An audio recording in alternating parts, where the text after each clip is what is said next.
Okay, let's dive in, and now I'll be even quicker than I was going to be before.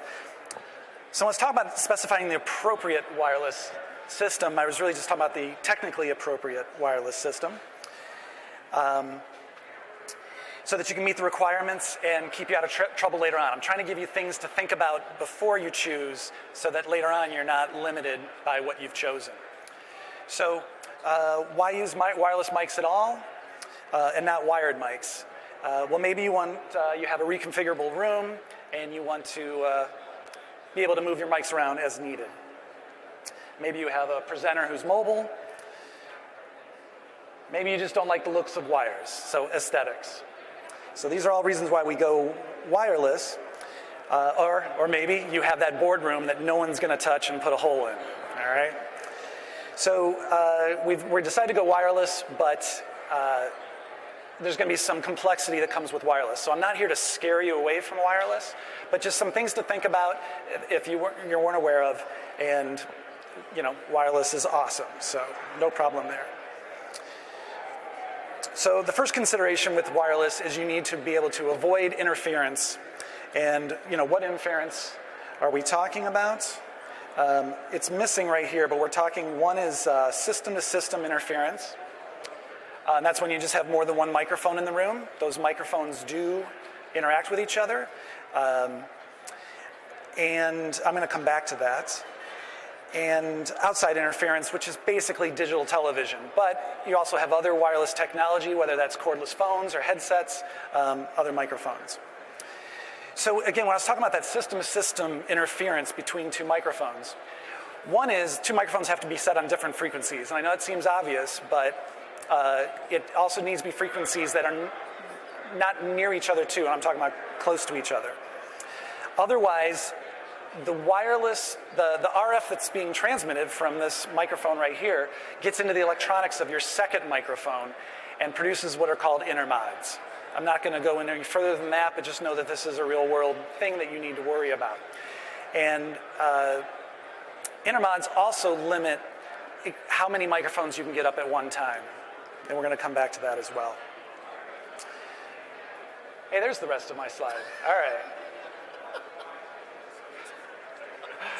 I know. I can't say that's happened to me before. So there we go. So my next consideration is the limit of microphones in a room.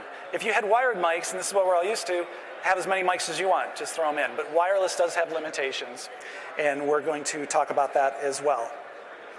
Again, if you just need a couple mics, then don't worry about it. But if you need 8 or more mics, you need to look a little bit further into your microphone system that you're choosing. If you don't want wires, then you're going to have batteries. And you could go with traditional batteries, but depending on how much you use wireless mics, that can be a real significant expense as time goes on. So this is something to think about. So, we recommend rechargeable batteries. It's the way to go. It's the greenest solution. It's the best solution. And there's some other things that come along with the technology that I'll talk about that are a plus. And then the last one is antennas. If you've got a wireless system, then you're dealing with antennas. And ideally, those antennas are in the same room to give you the best chance of having a good, clean, good, reliable wireless connection. All right, so let's dive a little deeper into these 4 topics. There we go. All right, so we can't talk about avoiding interference without first talking about what frequency band you're in. And traditionally, the UHF TV band is where wireless microphones have operated, and that's what we're used to dealing with. But now there are many choices, and that's what I kind of wanted to make you aware of if you hadn't thought about these other choices. Which are the best is very application specific. So I'm not here to recommend one or the other. There's pros and cons. So I'm going to just give you some quick pros and cons just to kind of get you in the ballpark. And that's where I wanted this guy. Yes? Boy, I am just striking out, but good thing I have a second one. Hey, that one works. All right. All right. So the UHF spectrum is this area right here, from 470 to 698. And that's a big swath of spectrum that we can use. And that gives you a lot of microphones in one area. So high channel counts. But I got to tell you that that space is going away. If you weren't aware, there is going to be another auction auctioning off part of this spectrum. You know, a good quarter to a third of it might be gone. That's a whole other topic. Feel free to come and talk to me if you want about it. But that's going to happen March 29th. The FCC is going to buy back spectrum from TV stations, and then it's going to sell it to the broadband mobile carriers so that we can all have our portable phones. So, you know, we just did this a few years ago when analog television transitioned to digital television. Now it's happening again. Still lots of space left, but something to be a little concerned about if you want to be in the UHF TV band.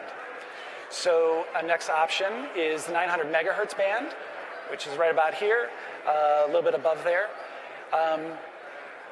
Not necessarily better than UHTV, but it's not going to be in the auction. So that's good. And as far as other bands I'm going to talk about, it's not as crowded as the 2.4 gigahertz band. But there's limitations in this as well. You get shorter range. This is recommended not for outdoor use, et cetera, et cetera.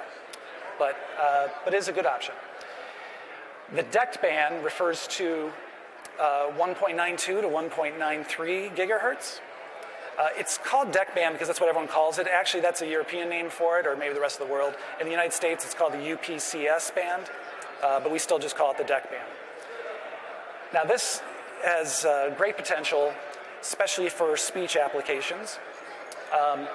Part of the technology in the deck band gives you automatic frequency coordination, meaning it picks the frequencies for you. It finds clean frequencies. You don't have to set a receiver and a transmitter and sync them together. It does it automatically for you. And if there is any interference, it does frequency hopping for you, again, automatically. Part of the technology also includes bidirectional control, meaning not only is the microphone going to the receiver, but the receiver can communicate back to the microphone. It can send audio back to the microphone. It can send mute status. You get remote control over your mute status, your volume, as well as seeing metrics, seeing remote monitoring. So that's really great. But like I said, there is a downside to the deck band. Part of the technology is there's latency involved. So if we're talking about music or performance, maybe that's not a good option. But for speech application, it's just great. And last but not least, 2.4 gigahertz, that's where Wi-Fi operates. That's up here. This isn't exactly accurate, but you get the idea. This also has automatically frequency coordination and hopping and bidirectional control. But you're sharing it with Wi-Fi, and that can be incredibly unpredictable. And there's some other finer points that I'm going to talk about next. So I kind of wanted to give you a look at that. I wanted to give you a quick story about being aware of what frequency band you're in. We're going to talk about the UHF TV band, which, if you're in Chicago, is really crowded. I've been told by RF gurus it's one of the worst places in the world. And that might have something to do with the fact that, and right now we're on the 57th floor of the Chase building, and if you look out one window, you've got the Willis Tower with its antennas transmitting millions of watts of TV broadcast. And then you look out the other window and there's the Hancock building also broadcasting. So you're just getting bombarded. I'm not sure who specified the microphone system for this particular floor, but they couldn't get 8 channels of wireless microphones up. And they had a good product, one of ours, and they couldn't get it 8 channels up. It kept getting dropouts. So we went to check it out, and I did a scan, and this is what I'm talking about. What we're looking at here is the frequency band they were in was in the UHF TV band, our J50 band in particular, which goes from TV station 31 up to TV station 41. And even 41, by the way, it's not the whole TV station, it's about 2/3 of it. And every band is filled with a TV station. 37 doesn't count because that's the radio astronomy channel, you can't use that. And 41 is the only free TV station in this particular band, and we only have 2/3 of it. But once we realized that, and using this frequency coordination software, we pretty much limited the software to say, okay, you got to choose 41. We're able to get 8 channels up. It worked just fine. But they were trying to operate over here, and were failing. So this is where they shouldn't have really been in this band. It's bad in Chicago, but it's not always that bad. If they were in the G50 band, there's a few more choices, for example. And if you weren't in Chicago, here's the exact same frequency band, J50. This is in Minneapolis. And there's lots of free space here. So not a concern, not a problem. But there's where a little thought ahead of time, let alone doing a scan, on site, should have been done in the first place. Yeah, so there's the end of that story.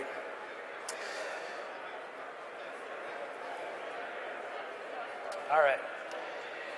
So back to this graph again, but now we're going to talk about another limitation or consideration, which is how many microphone systems can you get up at the same time in these frequency bands? And this is part of the technology as well as the spectrum available. UHTV, you can currently get up to about 160 channels, give or take a lot. That depends on the quality and your system. But just to put you in the ballpark, 160 channels. And that's in the current 228 megahertz spectrum, which, as I told you, will be shrinking. Don't need to worry about that for another 3 or 4 years, but it is going away. 900 megahertz has 26 megahertz of spectrum. You're only going to get about 12 microphones up at best. Again, this is dependent on whether or not you're sharing that space with any other wireless technology.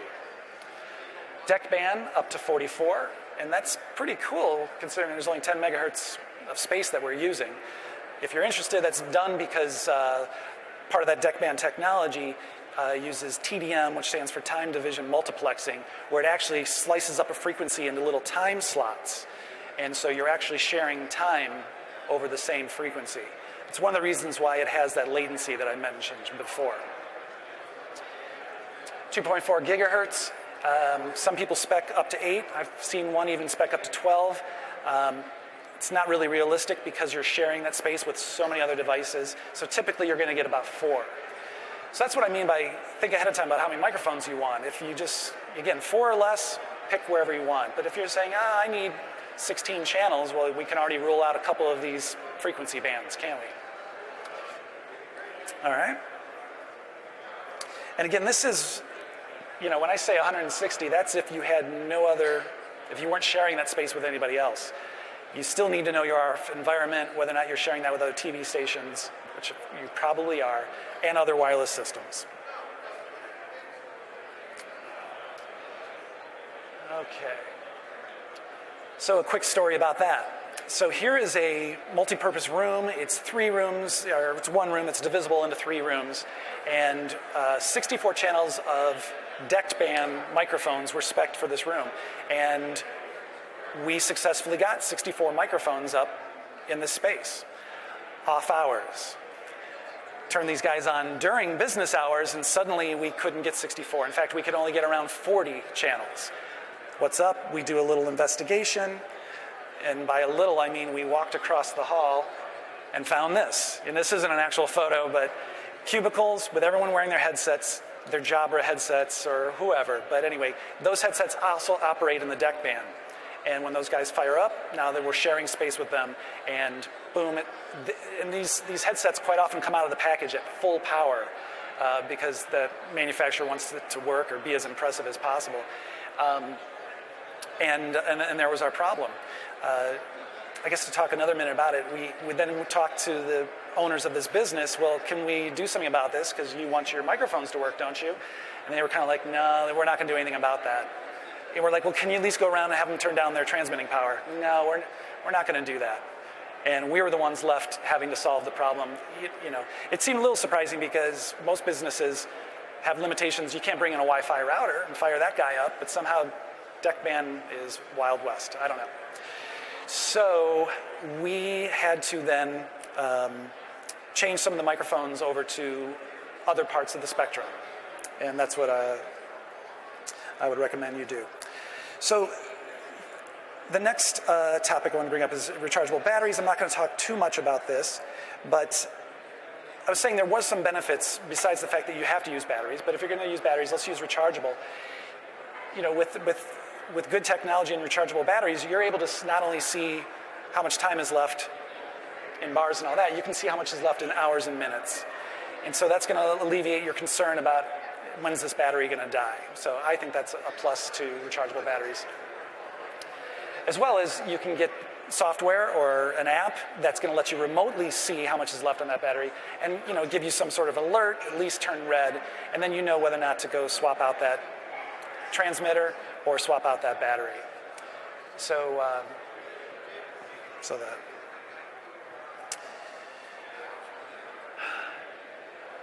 But I do feel like that is a concern with using batteries is, what if I do if the battery's dead? Well, just have a backup plan. A lot of microphones allow you to plug in. This microphone has a USB port, so you can just plug it into the wall and keep it going. It stays on as well as continues to charge the battery. You can have other form factors let you swap out the rechargeable battery. Just have some chargeable batteries already ready to go and swap it out. Or also some systems let you just use alkaline batteries. Have those on hand, and you should be covered if a microphone runs out.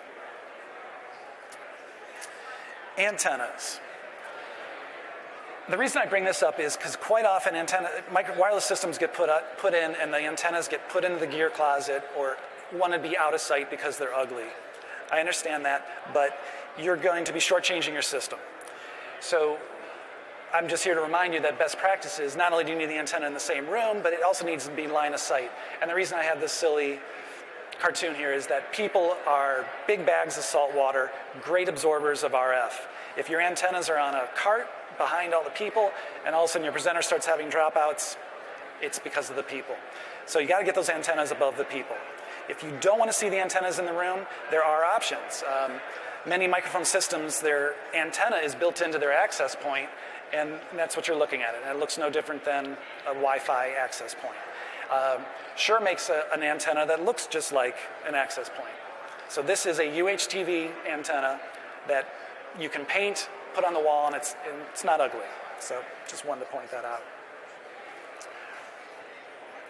So here's what I'm talking about when a lot of people install their system and put the antennas in the back of the unit. Exactly how it's designed, but it wasn't designed to be put into a metal cabinet. Metal blocks RF. You're going to have RF dropouts. Maybe not all the time, but here and there you're not sure what it is. All right, again, you can remote place these antennas, and that's what we recommend in the room. If you can't put it in the room, at least get it outside of the rack and remote attach them to the front of the rack. Again, I should say, the antenna doesn't have to be in the same room, but that's going to give you your best chances of success. So in wrapping up, just wanted to go over again, we need to avoid interference. Which frequency band should you be in? You should have your integrator or whoever come out and do a scan of your environment, see what you're dealing with. More than likely, you've got choices all over the place, but if you're in downtown Chicago or maybe some other unusual situation, maybe another company in your building has a call center that uses cordless headsets. Do a 24-hour scan, not just a one-moment scan. Do a long scan, find out what's going on in your business, and you can go, oh, well, guess we're not going to be in the deck band. We got a call center here. How many wireless microphones? Just think about that ahead of time, or maybe even think about how, if you needed to add on more microphones later, what limitations are there to the technology, of your system. Don't assume. Batteries, we recommend rechargeable, but just have a backup plan. And antennas, once again, line of sight is your best hope there. Questions?